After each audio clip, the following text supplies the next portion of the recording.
you can't really fail at it unless you buy the wrong stock or just get excited at the wrong time. And I would like to just spend just a couple of minutes giving you a little perspective on how you might think about investments as opposed to the tendency to focus on what's happening today or even this minute as you go through. And to help me in doing that, I'd like to go back through a little personal history, and we will start. I have here a New York Times of March 12th, 1942. I'm a little behind on my reading. And if you go back to that time, it was just about 3 months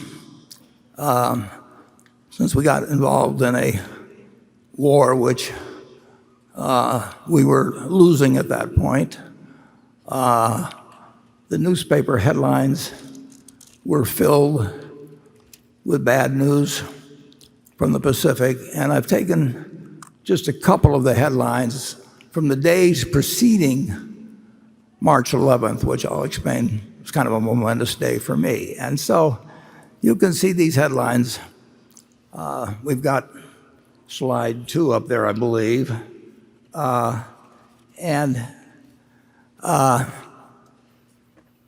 We were in trouble, big trouble, in the Pacific. It was only going to be a couple months later that the Philippines fell, but here we were getting bad news. We might go to slide 3 for March 9th.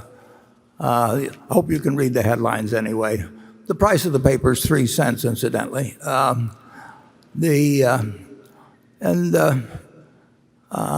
see, we've got March 10th up there, a slide. When I get to this advanced technology of slides, I want to make sure I'm showing you the same thing that I'm seeing in front of me. So anyway, on March 10th, when again, the news was bad. Full clearing path to Australia. And it was like, the stock market had been reflecting this. And I'd been watching a stock called City Service Preferred Stock, which had sold at $84 the previous year.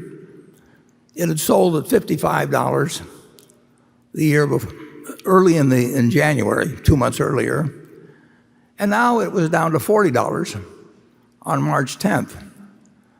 So that night, despite these headlines, I said to my dad, I think I'd like to pull the trigger. And I'd like you to buy me three shares of City Service Preferred the next day. And that was all I had. I mean, that was my capital accumulated over the previous 5 years or thereabouts. And so my dad the next morning bought 3 shares. Well, let's take a look at what happened the next day. Let's go to the next slide, please. And it was not a good day. The stock market, the Dow Jones Industrials broke 100 on the downside. Now they were down 2.28%, as you see, but that was the equivalent of about a 500-point drop now. So I'm in school wondering what is going on, of course. Incidentally, you'll see on the left side of the chart, the New York Times put the Dow Jones Industrial Average below all the averages they calculated. They had their own averages, which have since disappeared, but the Dow Jones has continued. So the next day, we can go to the next slide, and you will see what happened. The stock that was at 39, my dad bought my stock right away in the morning because I'd asked him to, my 3 shares. And so I paid the high for the day. That 38 and a quarter was my tick, which is the high for day. And by the end of the day, it was down to 37, which was really kind of characteristic of my timing in stocks that was going to appear in future years. But it was on what was then called the New York Curb Exchange, then became the American Stock Exchange. But things, even though the war until the Battle of Midway looked very bad, and if you'll turn to the next slide, please, you'll see that the stock did rather well. You can see where I bought it, 38 and a quarter. And then the stock went on actually to eventually be called by the city service company for over $200 a share.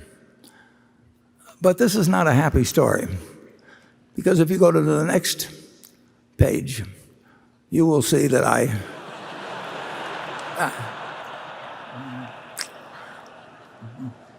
well, as they always say, it seemed like a good idea at the time. So I sold. I made $5 on it. It was again typical of behavior. But when you watch it go down to 27, it looked pretty good to get that profit. Well, what's the point of all this? Well, we can leave behind the city service story, and I would like you to again imagine yourself back on March 11th of 1942. And as I say, things were looking bad in the European theater as well as what was going on in the Pacific. But everybody in this country knew America was going to win the war. I mean, it was, we'd gotten blindsided, but we were going to win the war, and we knew that the American system had been working well since 1776. So if you'll turn to the next slide, I'd like you to imagine that at that time, you had invested $10,000, and you'd put that money in an index fund. We didn't have index funds then, but you, in effect, bought the S&P 500. Now, I would like you to think a while, and do not change the slide here for a minute. I'd like you to think about how much that $10,000 would now be worth if you just had one basic premise, just like in buying a farm, you buy it to hold throughout your lifetime and you look to the output of the farm to determine whether you made a wise investment. You look to the output of the apartment house to decide whether you made a wise investment if you buy small apartment house to hold for your life. And let's say instead you decided to put the $10,000 in and hold a piece of American business and never look at another stock quote, never listen to another person give you advice or anything on the sort. I want you to think how much money you might have now. And now that you've got a number in your head, let's go to the next slide and we'll get the answer. You'd have $51 million and you wouldn't have had to do anything. You wouldn't have to understand accounting. You wouldn't have to look at your quotations every day like I did that first day. I'd already lost $3.75 by the time I came home from school.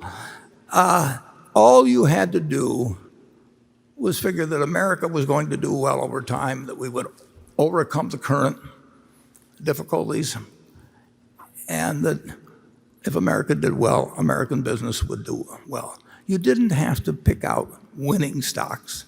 You didn't have to pick out a winning time or anything of the sort.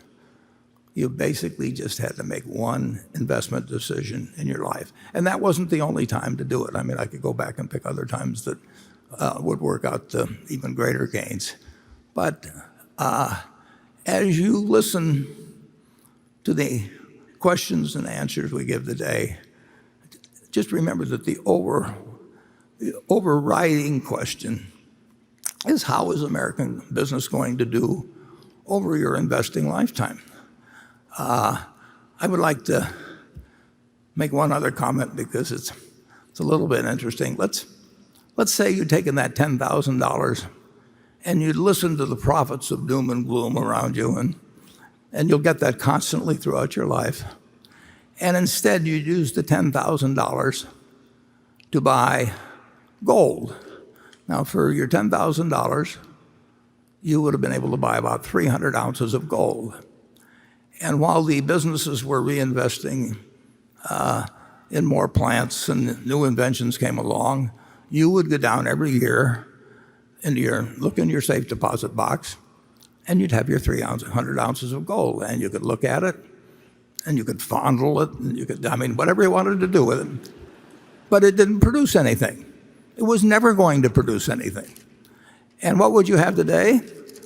You would have 300 ounces of gold, just like you had in March of 1942, and it would be worth approximately $400,000.